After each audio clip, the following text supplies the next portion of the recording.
I would like to begin my questions with Ms. Skinner.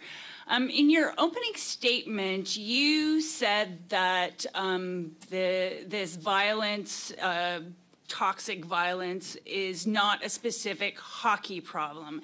And yet, the stories we're hearing around Hockey Canada are different from the stories of abuse that we're hearing from other sports. And I'm wondering if you can comment on that. What we're hearing from Hockey Canada is more than one incident of athletes acting like a pack of hooligans. And I'm wondering, and we don't hear that from other athletes in other sports. I'm wondering if you can talk about the hockey culture and why you think we're hearing specific stories about hockey and not other sports. Thank you, Madam Chair, and thank you for the question. I think, you know, the whole topic of sexual assault is a difficult one. The allegations of group sexual assault I've heard in 2018 and 2003, and I actually am not aware of other incidents of that. So I do know, and when I referred to scapegoating in my opening statement, you know, when I talk about that, I talk about sexual assault and the way we treat women as being a societal problem. It's, you know, it's a social issue. It's triggered by the environments we exist in. Just last week, there were 2 news stories about, you know, politicians who've had allegations of sexual assault thrown at them. So in my view, any incident, no matter the type, is problematic. And so that's the point I was trying to make in my opening. I think we need to not just sit back and condemn hockey, but take a broader view of this and say, how can we fix this in every sport and everywhere? Okay, so if that's the case, then do you see a problem with Hockey Canada condoning this behavior and even more than condoning the behavior when there's no consequences when these allegations come forward? There's no consequences to players. There's a fund that pays off the victim. And I know you talk about wanting to respect the victim, but respectfully, it sounds like a cop-out because the players walked away with no consequences. And so the behavior can continue because the top, Hockey Canada, is saying, we'll make it go away, and the players can just continue, and no one will ever hear any further details. Do you understand why it looks to the general public like Hockey Canada is condoning that behavior?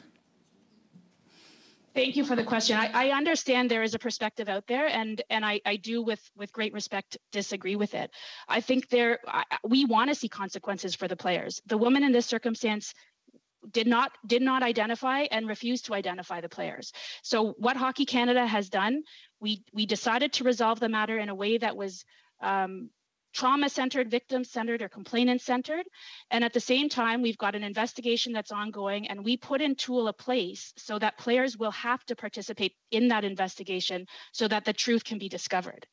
If they are found to have violated the code of conduct, they will be held responsible. And that's a process that's ongoing. So I absolutely think that there needs to be accountability. I absolutely reject that we've condoned this. We took a view to try to respectfully deal with the wishes and perspectives of the woman. And I can point to a very recent example of exactly what we were trying to avoid by resolving this matter and not pushing it through the litigation process. And that's the story about Jake Virtanen, where he was charged with sexual assault. It recently, from an incident in 2017, in 2021 or 2022, the criminal trial resolved. Okay, I'm sorry, we're getting it's a little off topic. I'm sorry, I'm happy to save this for a different point, but I'm trying to illustrate this was not an attempt. I'm sorry, Ms. Skinner. The questioner has the right to tell you when she thinks you have answered or not answered. So, Ms. Eppner. Let me go to our other witness, Mr. Brind'Amour, and ask the same question, because both of you have said that Hockey Canada took appropriate action at the time, and yet now there's changes being made so that players have to participate in the action. So do you think that Hockey Canada from the top has been condoning this behavior by maintaining a fund in which players face no consequences for their actions?